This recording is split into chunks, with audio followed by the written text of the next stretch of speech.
అధిక బరువు అనేక సమస్యలకు కారణం. సాహితీ యోగా ఆన్లైన్ క్లాసులో జాయిన్ అవ్వండి. హరీష్ రావు గారు, మీరు మాట్లాడుతూ వికారాబాద్ ప్రజలు చూస్తున్నారు అన్నారు. వికారాబాద్ ప్రజలు కాదు, రాష్ట్ర ప్రజలు, దేశ ప్రజలు, ప్రపంచ ప్రజలంతా చూస్తున్నారు. ఒక్క వికారాబాదే కాదు. దయచేసి ప్లీజ్ సార్, ఇప్పుడు ఒక విషయం,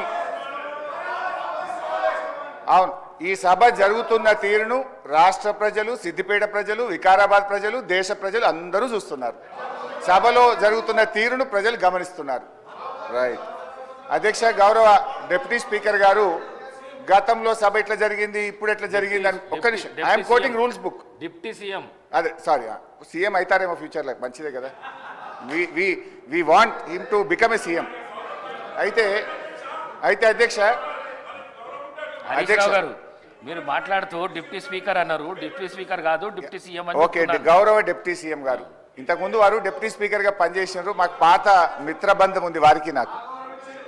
అయితే అధ్యక్ష, గౌరవ డిప్యూటీ స్పీకర్ గారు, డిప్యూటీ సీఎం గారు గతంలో ఇప్పుడు ఉన్న రూల్స్ గురించి మాట్లాడారు. I'm quoting rules book sir, assembly rules book, page number 86, paragraph number 232(2), public accounts committee గురించి.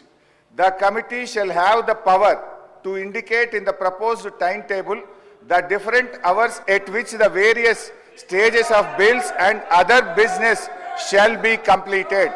అంటే బిఏసి కమిటీకి పవర్ ఉంది. షెల్, అక్కడ ఏమన్నది, షెల్ హ్యావ్ ద పవర్ అని స్పష్టంగా చెప్పిండ్రు. బిఏసిలో ఏ బిల్లులు పెట్టాలి, ఎప్పుడు పెట్టాలని చర్చించిన తర్వాతనే పెట్టాలని రూల్స్ బుక్ చెప్తుంది. నిన్న నేను రూమ్లో కూడా మీ ముందు చెప్పింది కూడా నేను, సార్ బిల్లులు మాకు బీఏసీలో చర్చించకుండానే 2 బిల్లులు సభలో ప్రవేశపెట్టారు, ఇది తప్పు అని నేను రూల్స్ బుక్ ఆధారంగా మాట్లాడినా.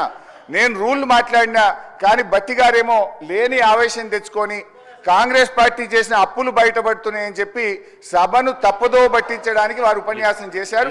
నేను ఉపన్యాసంలోకి పోను, నేను అప్పుల గురించే మాట్లాడతాను.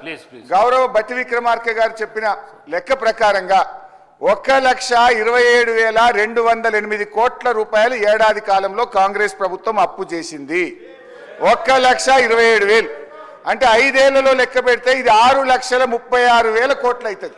10 ఏళ్ల బీఆర్ఎస్ పాలనలో 4,17,000 అయితే మీరు 5 ఏళ్లలోనే ఈరోజు 6,36,000 చేయబోతున్నారు. తర్వాత ఇంకొక విషయం నేను మీకు ద్వారా క్లారిఫై చేయాలనుకుంటున్నా. గౌరవనీయులు బట్టి విక్రమార్క గారు, మేము ప్రివిలేజ్ మోషన్ దేని మీద ఇచ్చామో మీరు క్లారిఫై చేయాలి.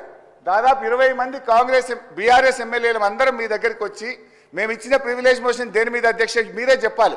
వారేదో నేను మధురలో మాట్లాడిన దాని మీద ప్రివిలేజ్ మోషన్ ఇచ్చినామని సభను తప్పుదో పట్టించే ప్రయత్నం చేసినారు.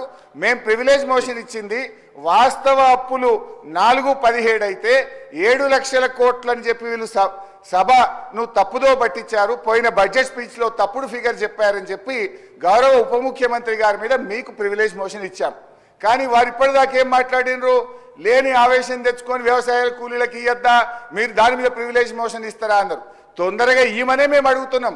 వ్యవసాయ కూలీలే కాదు, 6 గ్యారంటీలు అమలు చేయండి. మొదటి శాసనసభలో చట్టబద్ధత తెస్తా అన్నారు, చట్టబద్ధత తేండి అనే మేము అడుగుతా ఉన్నాం. అయితే అధ్యక్ష, మీ ద్వారా మళ్ళీ నేను కోరుతున్నా, నేను బట్టి గారి సవాల్ను స్వీకరిస్తున్నా. ప్రివిలేజ్ మోషన్ అప్పుల మీద, తప్పుడు ప్రచారం మీద మీకు ఇచ్చాము, దాన్ని ఈ శాసనసభలోనే అలో చేయండి. వీలైతే సభా కార్యక్రమాలు సస్పెండ్ చేసి ఇప్పుడే దాని మీద చర్చ పెట్టినా మాట్లాడడానికి మేము సిద్ధంగా ఉన్నాం. లేదు, మీ కన్వీనియన్స్ ప్రకారంగా ఈ సమావేశాలు ముగిసే లోపు అప్పుల మీద మీరు చర్చ పెట్టండి. వాస్తవాలు రాష్ట్ర ప్రజలకు తెలవాల్సినటువంటి అవసరం ఉంది. దయచేసి మా ప్రివిలేజ్ మోషన్ను మీరు అలో చేయాలని చెప్పి మిమ్మల్ని కోరుతా ఉన్నాం. సుమన్ టీవీలో మీ పర్సనల్ అండ్ బిజినెస్ ప్రమోషన్స్ కోసం కింది నెంబర్కి కాంటాక్ట్ చేయండి.